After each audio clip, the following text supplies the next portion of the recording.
All right, so, believe it or not, let's see, you weren't here last week. All right, so, we got a complete rotation. Yeah. We only got through 2 of the E's last week, so we got the last 4 E's. I'm excited. Which is good in a lot of ways, because the expectation, which is the second one, that's a pretty big one. So I hope you watch a video of that, because it's,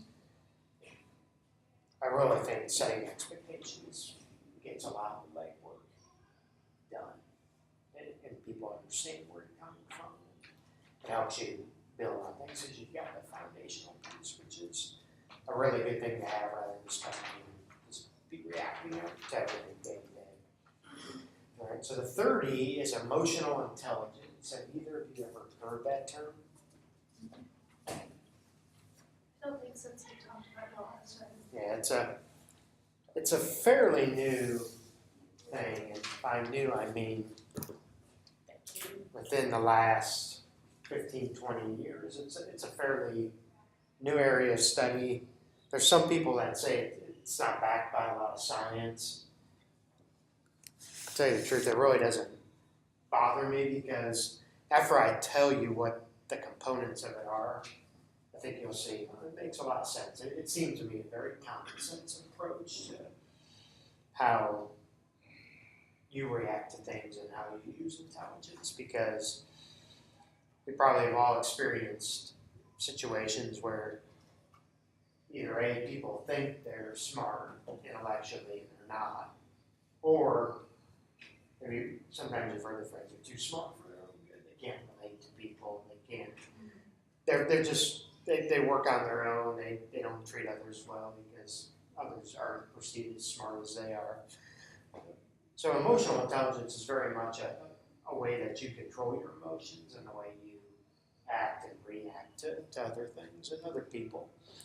The first component is self-awareness.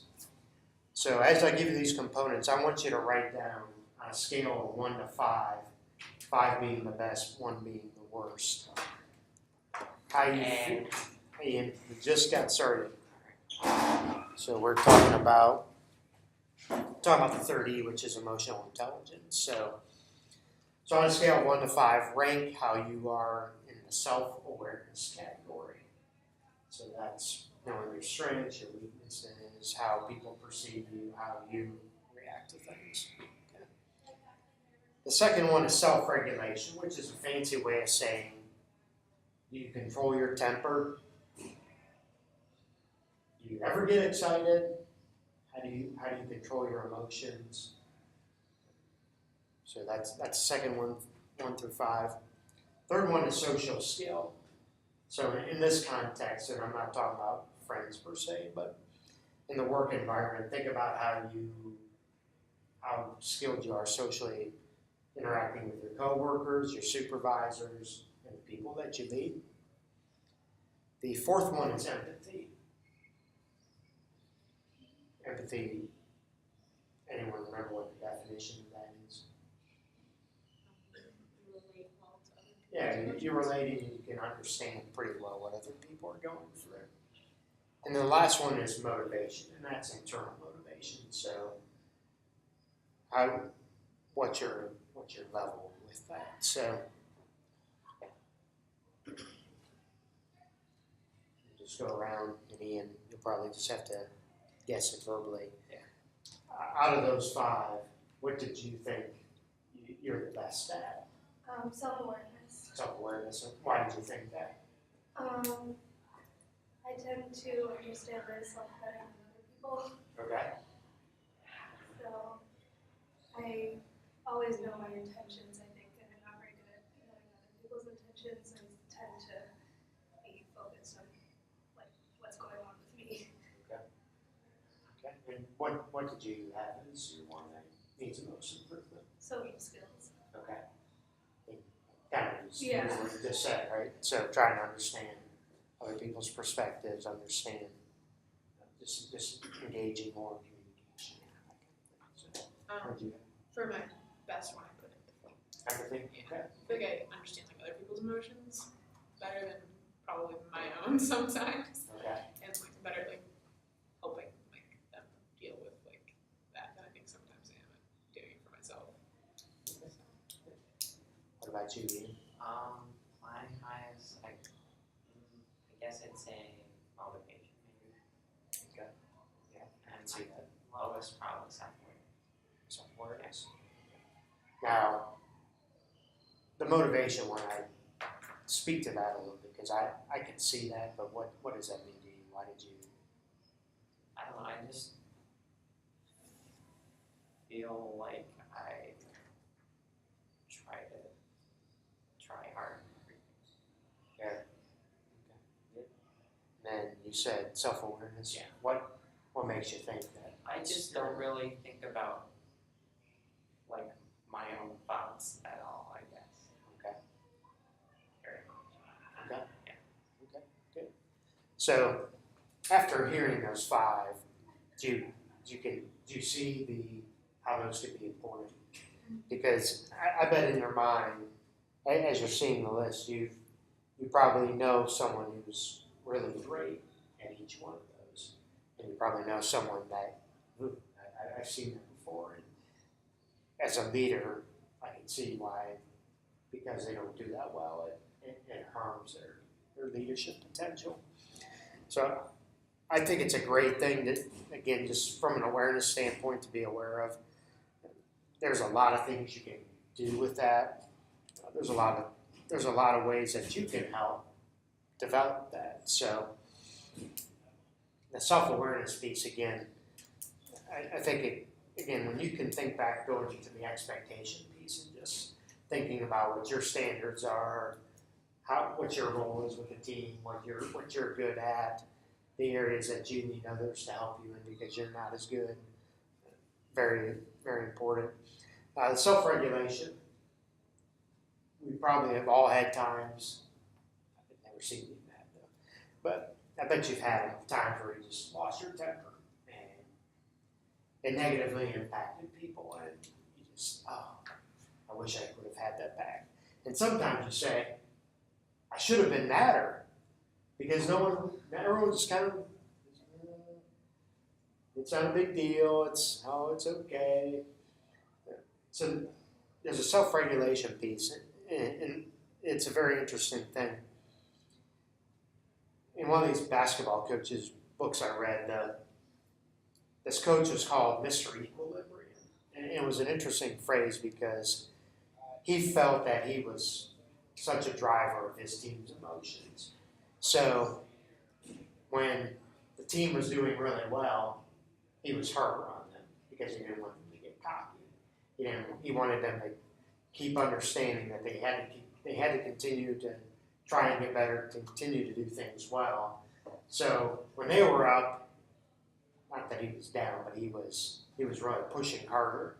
And then when his team was down, he was encouraging. So he was always trying to balance the scale out. So that's why he was called Mr. Equilibrium. So it's a very interesting thing. And when I heard that, that's a really good thing for leaders to say, because it's very easy to just, when things are going well, to just go along. And you do get a comfort level. We've all had the times where you've had this comfort level, and because of that, sometimes you're not as thorough in your preparation. You're not as detailed in your awareness and your understanding of things, and then something bites you. We experienced that with swim lessons last week, sort of slipping under the water, and then for 20 minutes he didn't want to be there. So, He was so upset. so that was a self-regulation piece. I mean, he just shut down because he had a terrible experience. And it didn't matter who was trying to help him, he was going to be very angry and stubborn about it. He had to work it out on his own. So I think it's very important. And then conversely, when things aren't going well, the leader has to come in and say, this is not acceptable. Going back to the expectations. These are the standards that we have, and we've got to move forward to meet these things. I know each of you, as one of your strengths, is you're very punctual and reliable. I bet it just grinds your gears when someone else isn't doing that. And it's a respect issue. I've always been taught it's a respect issue that what you're saying is your time is more valuable than mine, and you didn't even have the courtesy to call or send a notification in advance. So that self-regulation piece is very important. Managing your emotions, you don't want to be too high, you don't want to be too low. You just want to be balancing things out. You don't want to make, if it's something that is going to be a stressor for people, you've got to be aware of that. And if it's something that has to happen in the moment, maybe adding stress to the situation is not the best way to think. You got to take a deep breath and say, okay, we need to do this, this, and this. Sometimes you have to act with urgency, which is sometimes confused for being a stressor.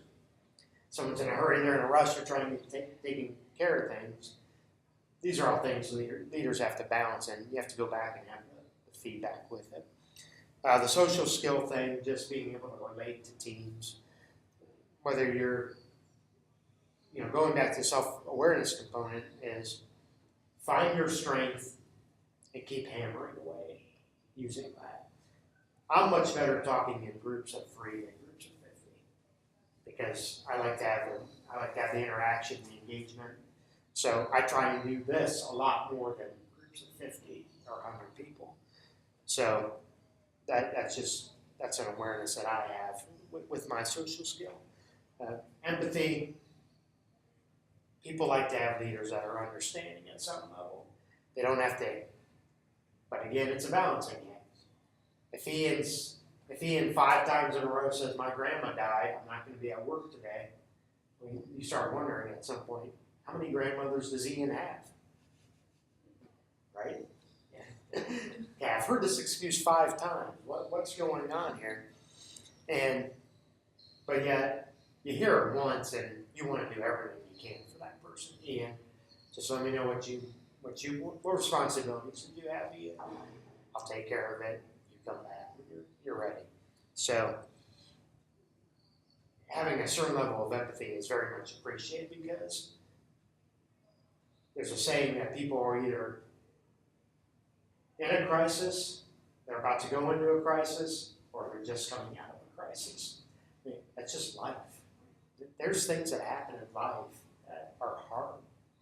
And just having empathy and again, it ties back to having relationships with people and understanding what their perspectives are.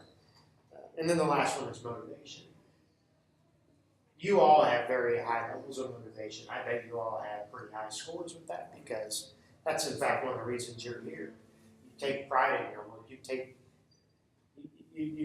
You have this standard for yourself. He had talked about it. He has a standard that he wants to do the best he can while he's here. And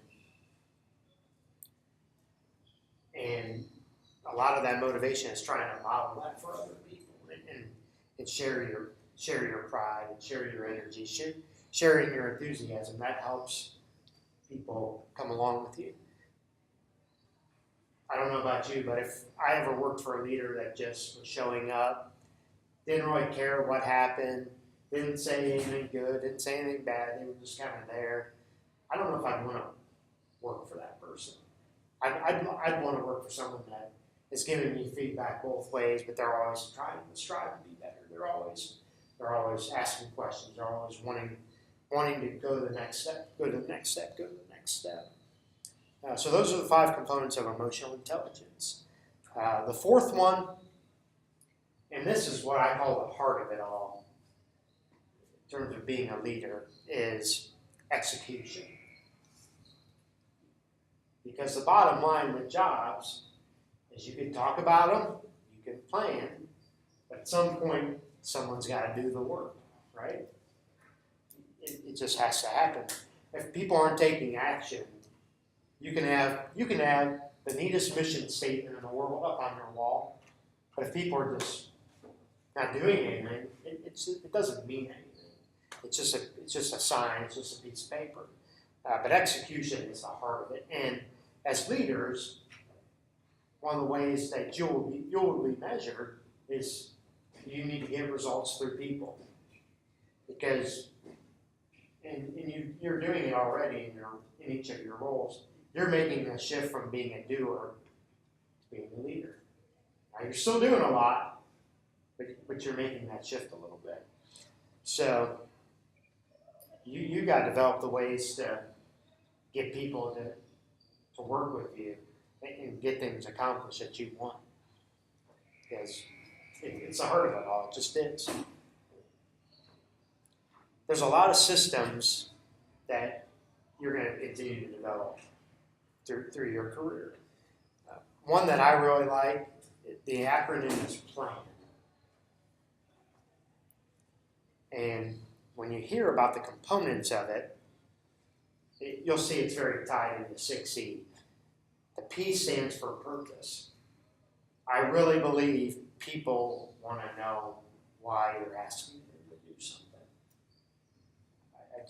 It's very rare that people just, you tell them something and they just will do it to the utmost of their ability.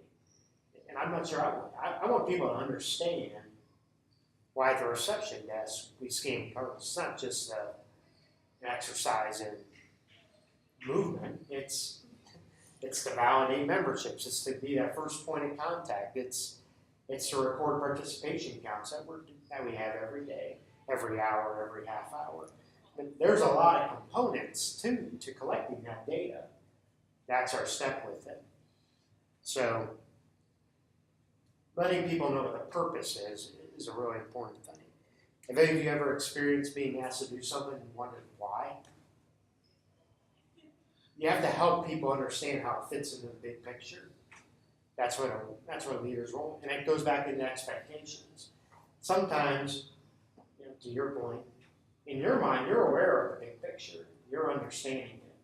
How can you communicate that to other people so they understand that purpose and understand that if you show up 10 minutes late, the reason we want you here on time is to keep things running smoothly. It's you show up late, that person, this person, this person are all affected by that action. And by the way, there's customers here too. So the purpose is the P for that. The L stands for leaders and who else. So who are the leaders that need to make it happen? In a leadership role, I think it's vital that you find people that, the doers that are the high achievers that can help you lead the action to get it done. You know it, you're aware of it in every situation you've ever been in. You get to working with a group of people. You can pretty quickly identify who the best people are in the group. You just can't. I mean, there might be someone that tries really hard, but they're just not there yet. There's someone, there's a lot of different numbers with it, but I've seen it as probably the most apropos is 10, 80, 10. There's a top 10% of people. There's an 80% that are doing a pretty good job, but they're not the stars. And then there's a 10% that's where turnover is a lot of times, just for different reasons. There's not an investment and not a reliability piece, any number of things. So you need to, in every situation, this exercise, this group came together because I want to help Kara and Jen Wood prepare you guys for your next step of leadership. You've been identified as this next group of leaders. So again, it's very intentional. We're picking things out. We're picking people out that we want to take that next step because we see it in you. We see that you've got the ability to do that. The A stands for actions. So it's just lining out. It's whether I call it actions because it's part of the acronym, but it can also be processes. It could be a checklist, whatever those things are. It's the actions that need to happen to do things. Ian knows that it's almost a standard procedure on how to sign someone up for a membership. He does this, he does this, he does this, he does this, he does this. 5, 6 steps later, it's done. And he knows it. And he needs to do it with a smile, by the way. And learn their name. So those are the kind of actions that, and leaders have to put actions in that are logical, that make sense, that get things done at the highest level possible. The N stands for needs. What do you need to do your job? Both of you are involved in the Learn to Swim program. What do you need for your lessons? Well, you need kids to show up. You need to know what time you're teaching. You need to know what equipment you're using. You need to know what space you have in the pool. And you probably want to know how many kids you have, not just having many participants, but how many you have. How much time do you have? You need a lifeguard to be on duty. I mean, yes, all these things are needs. Ian needs a computer to sign that person up for a membership, or else he's just. Sometimes you need Mac Galaxy to work. Yes. Every once in a while. Yes. So that's a very strong need. So one of the jobs as leaders is to help people have the tools that they need to be successful. So finding out what those needs are, and it's not just you understanding what they are and thinking you know it all, but ask the people in the group. Ask your high achievers, what do we need to do this? People will tell you, and you'll often be saying, I didn't think of that. Let's add that to the list. So plan stands for purpose, leaders and who else, actions and needs. Okay? That's a very structured way to do it. Even if you're not a structured person, as a leader, you still need some kind of systems in place. You just can't expect people to show up and know how to pull someone out of the pool. You can't just expect people to show up and understand how to take a room B reservation. They have to be taught that. There's manuals, there's checklists. All these things are important tools that you need.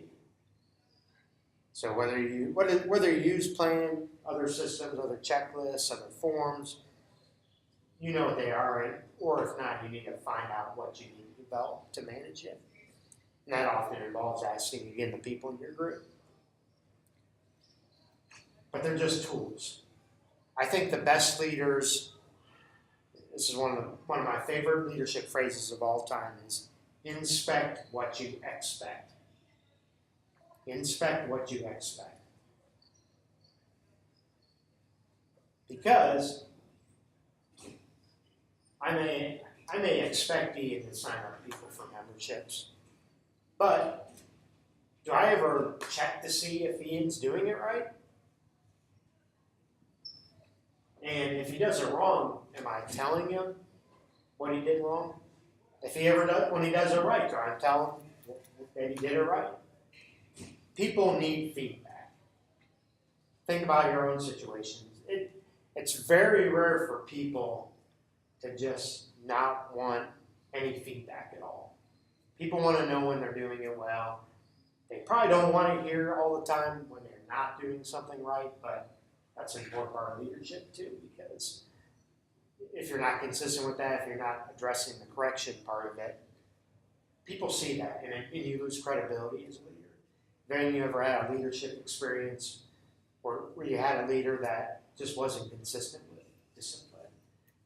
You were doing everything right. Someone was always doing something wrong, but nothing ever seemed to happen to that person. That's tough. Leaders lose credibility when they're not addressing corrections immediately. So the great thing, the ideal situation is when you inspect what you expect, you catch people doing things right. And that's very rare. When you guys, they're not called report cards in college anymore. What are they called? Grading. Exactly. So at the end of your grading period, and Ian gets all A pluses, so it's not even a question. So when you get your grade card, what grade sticks out to you the most? The worst one. Yeah, we always default to that.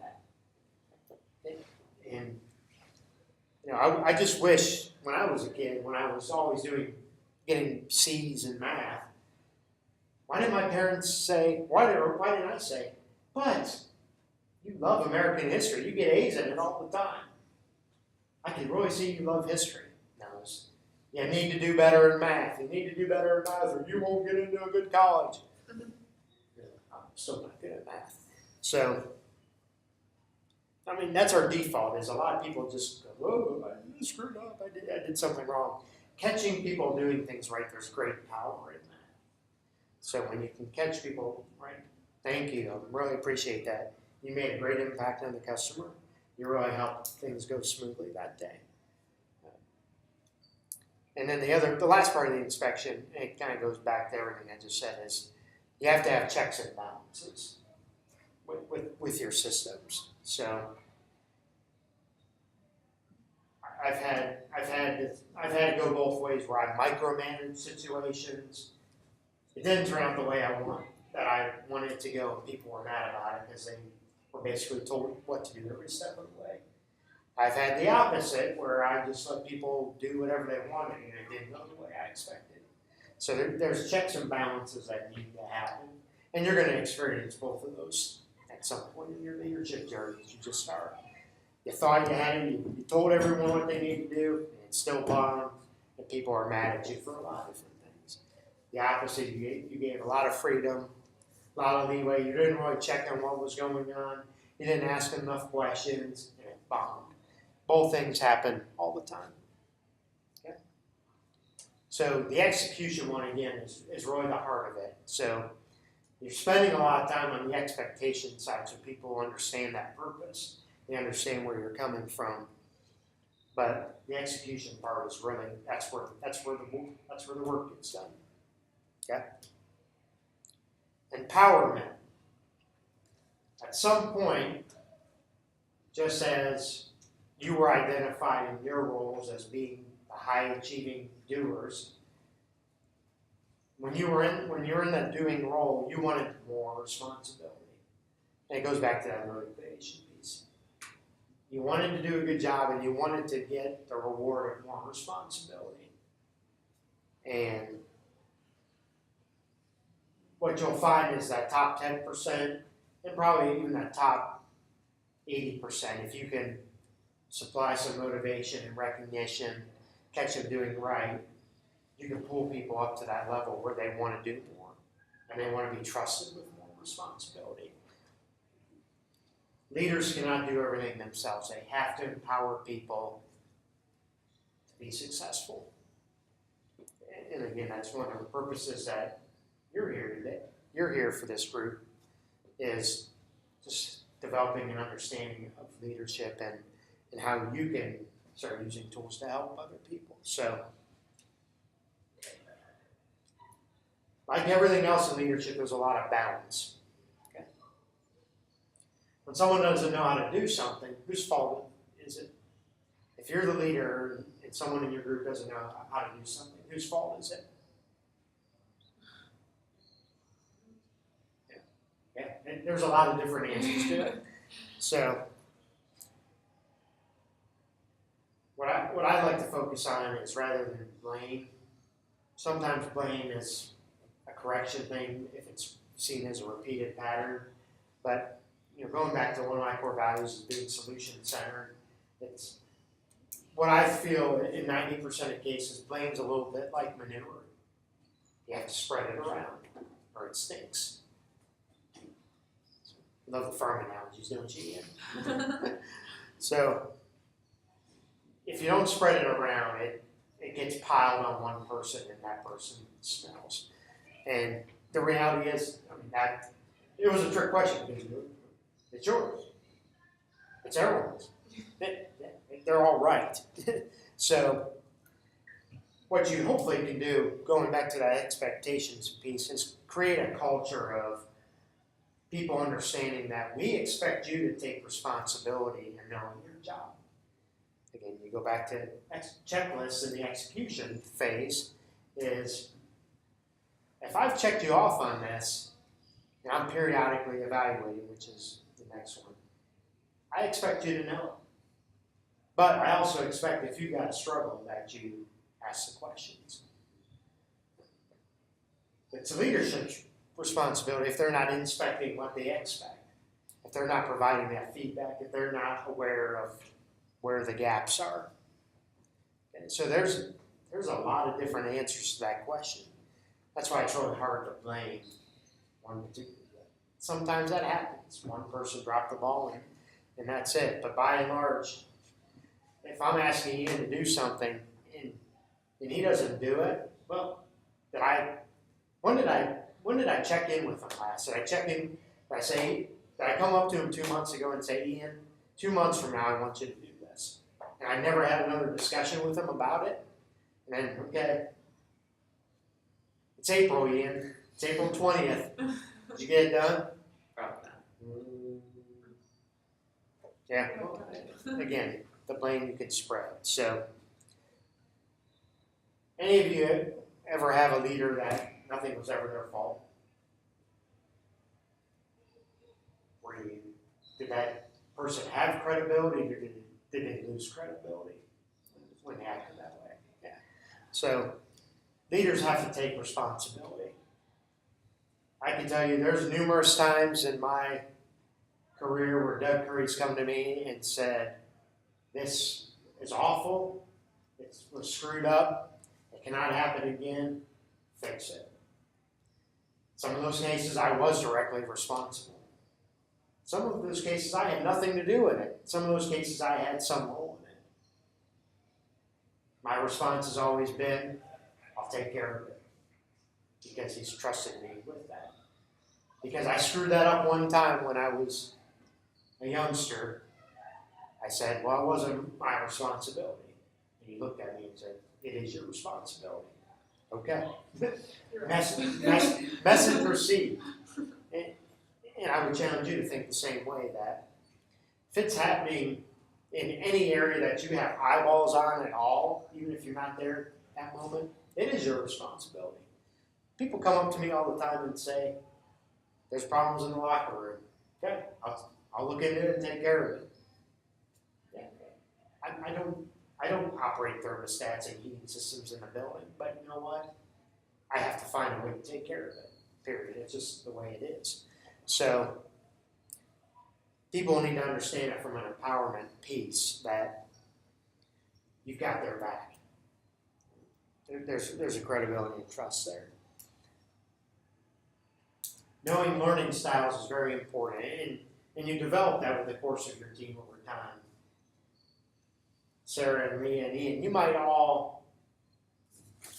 might need to explain to Ian on a piece of paper, give it to him, he's good. You might need to see me demonstrate it, and you might want to know why, and you need to hear me talk about it. I might just say, follow the directions, and Sarah likes to just hands-on learning. So there's tactile, there's auditory, and there's visual. Those are the 3 learning styles.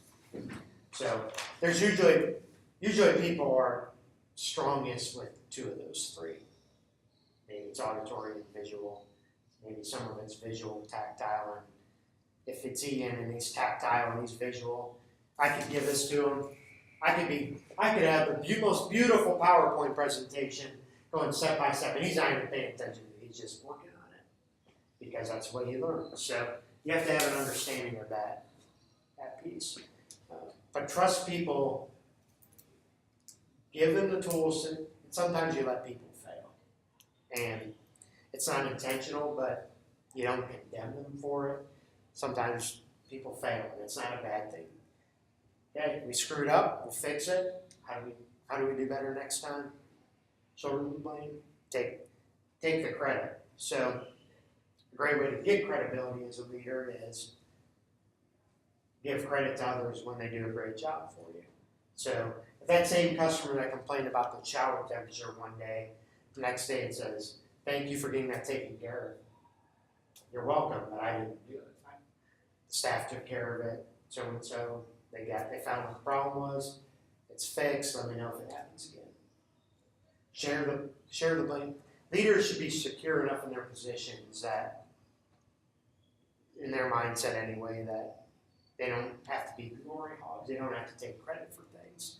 The results will speak for themselves.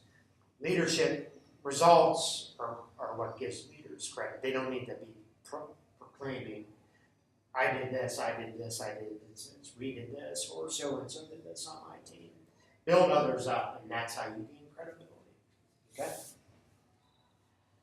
And then empower people to do the job. So once you feel comfortable with their level of training, let them loose, let them go.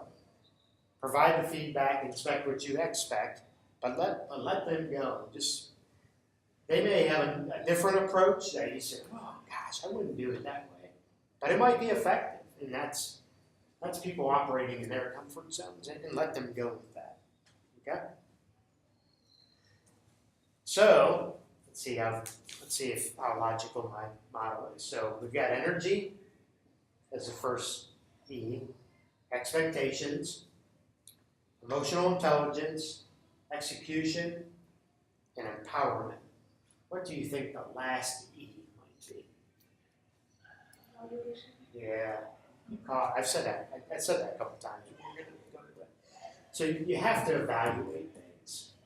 So, and again, I'm giving you 6 E's. They're certainly not sequential. You can see how they're interconnected, and there's a lot of crossover from each one of those. But the evaluation, you have to have a review of what happened. I can guarantee we're going to have a discussion in a meeting on Wednesday about the high school district swimming. We always do. What went well, what didn't go well. We write those evaluations down, so when we're doing the procedures for next year, we've got that as a follow-up. So you have to have the evaluation process.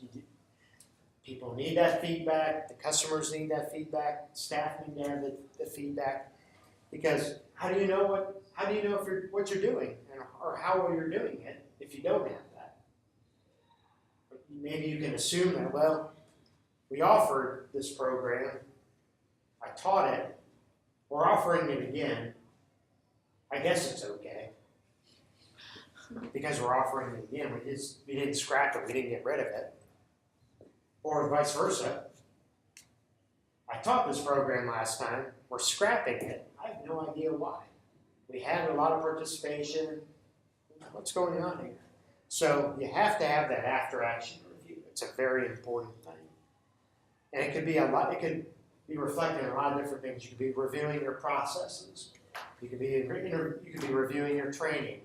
You could be going back to that plan and saying, all right, was this the way it should have been done, or should we have done it differently?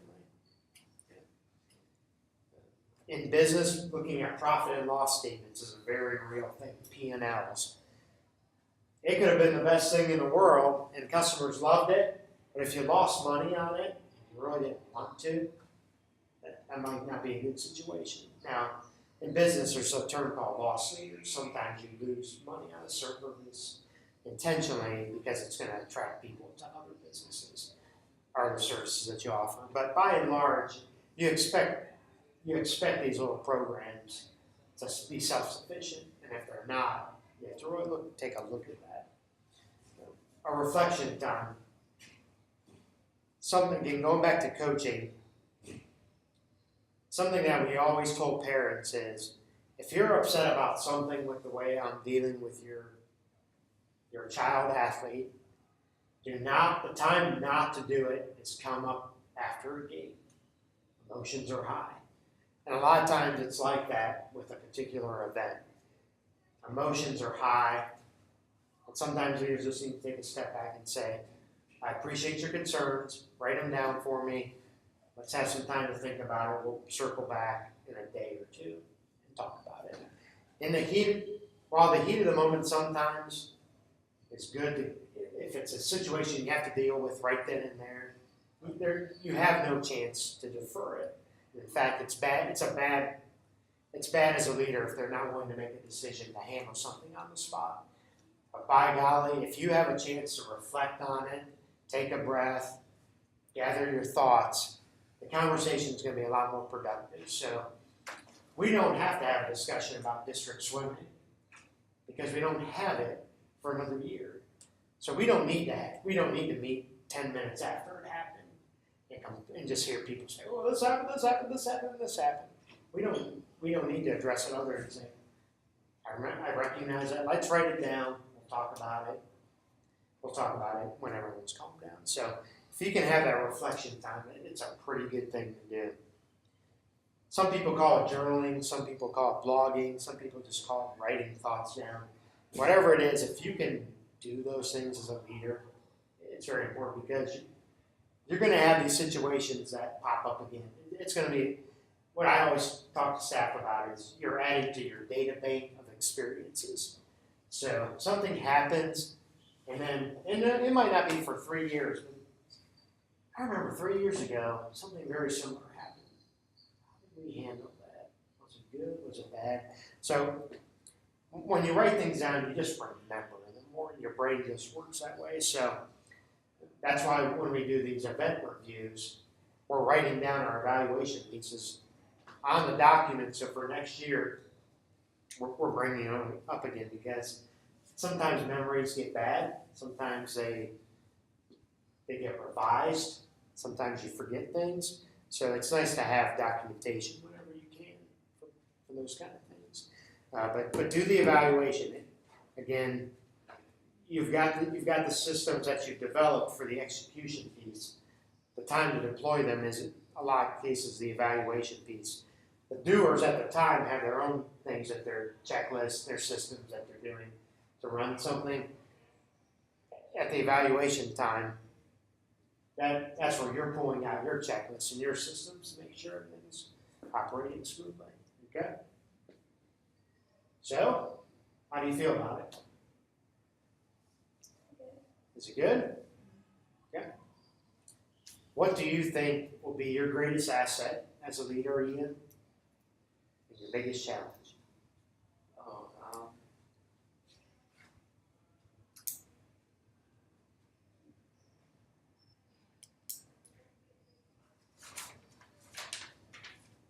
I think the challenge is I'm really bad at making decisions.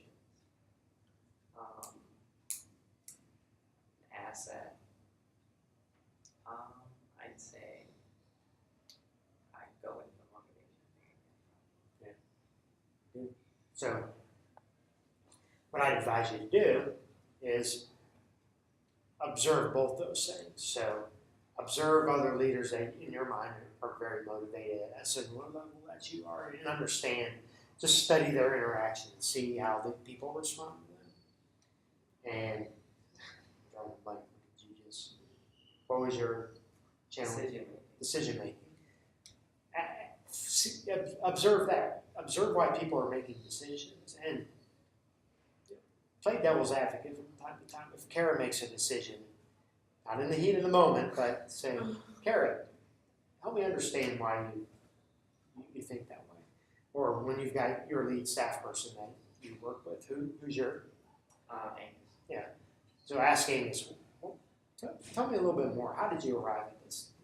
Just be very inquisitive about how people make decisions with their thought processes, because that'll add to your data bank of experiences. You'll see, okay, they're doing this, this, and this, and this is what they decided, and the result of it.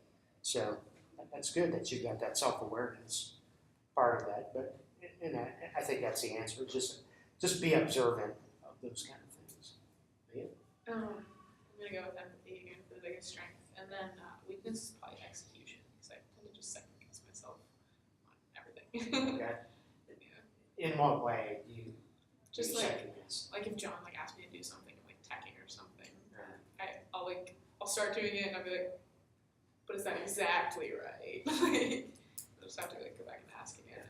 So it's very much a building skill Yeah. piece, because the more you can develop the skill, the more confidence you have with it, and then not that you'll be on autopilot, but you'll gain a mastery over it. So yeah, and the good thing to that is, again, just writing it down, documenting, developing an understanding of times where it wasn't quite right, and what did you need to do, and then go back and improve it.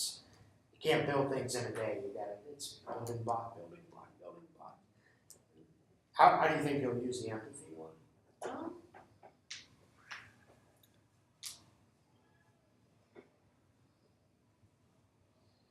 Just more like to relate to people. Yeah, that's just finding out what people, how their lives are. You're trying to develop relationships. That's exactly it. You're going to be relationship centered in your leadership, and that's the thing. And Coach K, the basketball coach at Duke, he's got a book called Leading with the Heart, and he tells a story in that book where he had a player come into practice, usually his players, and he expects him to come in with energy and enthusiasm. Player comes into practice and they're just kind of moping. See, what's wrong? I had a test today, coach, and I did bad. And he had a 2-part process that I really liked. He said, well, it's done. You're at practice right now. Give me the best you can today. And I relate that to the work environment here. You're going to have students that bomb a test. Well, as bad as I feel about student bombing a test, if they're not paying attention in lifeguard chair, that could be a bad situation. So you've got to snap them out of it. That's a terrible thing. I'm glad you're here. Let's work hard while you're here. Let's do the job at the level that you always do it. Let me know if you need anything during your shift. And then when you're done, I'm here to talk if you want to talk about it. That's a way that you can relate it. Empathy's, you don't want people to take advantage of your empathy, and it's still not. Right? There's going to be times when people just can't function, and that's a time if someone is so distraught that they can't be in the chair lifeguarding, you've got to make that call to say, I'm sorry, you can't do this today. Go home. We'll find a way to make it work. Leaders have to do that kind of thing too. But I think you're on the right track, identifying how you can use empathy to build relationships. My strength is probably positive attitude. Okay. Weakness, I'd say social skills again. Yeah. I'm very good at communicating with people. So how can you deploy your positive attitude? I try to look on like the bright side, I guess. Like if something bad's happening, usually I figure out how to make it seem not so bad and like let people know that we're capable of dealing with it. Yeah. And I think you can wrap that very easily into your social skill, because if you made a statement, social skills are my biggest challenge, and I'm a negative person, ooh, that might be a tough one to navigate. So, but the fact that you have a positive attitude, and I remember that being one of your core values too. I think you said core. So, I mean, you can utilize that strength to help you build the social skill component, because you're happy to see people. If people come in and you're just happy to see them, you're building credibility right then and there. And then you start asking them questions about their day and just talking to them about the experience. If you can thank them for the work that they've done, and because of what you did today, so many people were able to have a good experience today. If you can deploy your positivity theme into your interactions, you'll get more confidence with that, and you'll get better at that. Thanks for turning in your availability sheet so early. That really helps us with the scheduling. Does anyone ever turn in an availability sheet early? Sometimes. Right. So, any other wrap-up thoughts?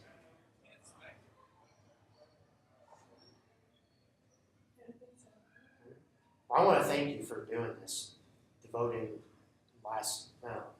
everyone missed at least one. But you got the YouTube videos to watch. I wasted part of all of them. That's right. You were here at all. Yeah, and I watched the video too. It was those aquatic folks, Ian.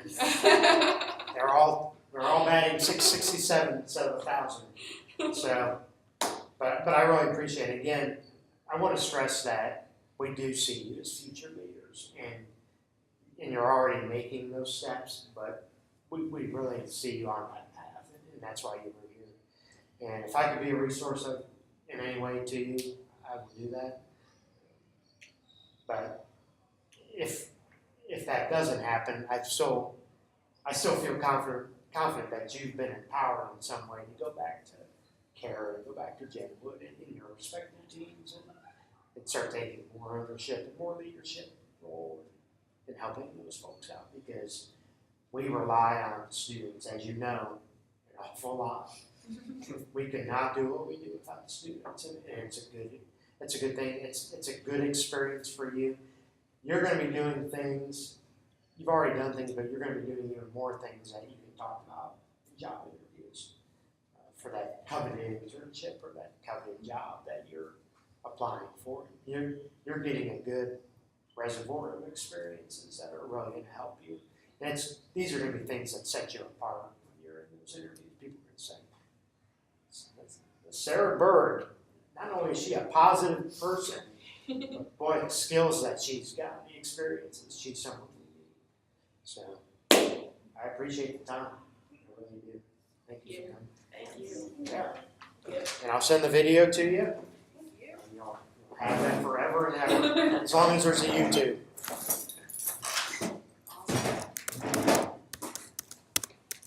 And if you see McKinley, stay away from him. He sounds sick.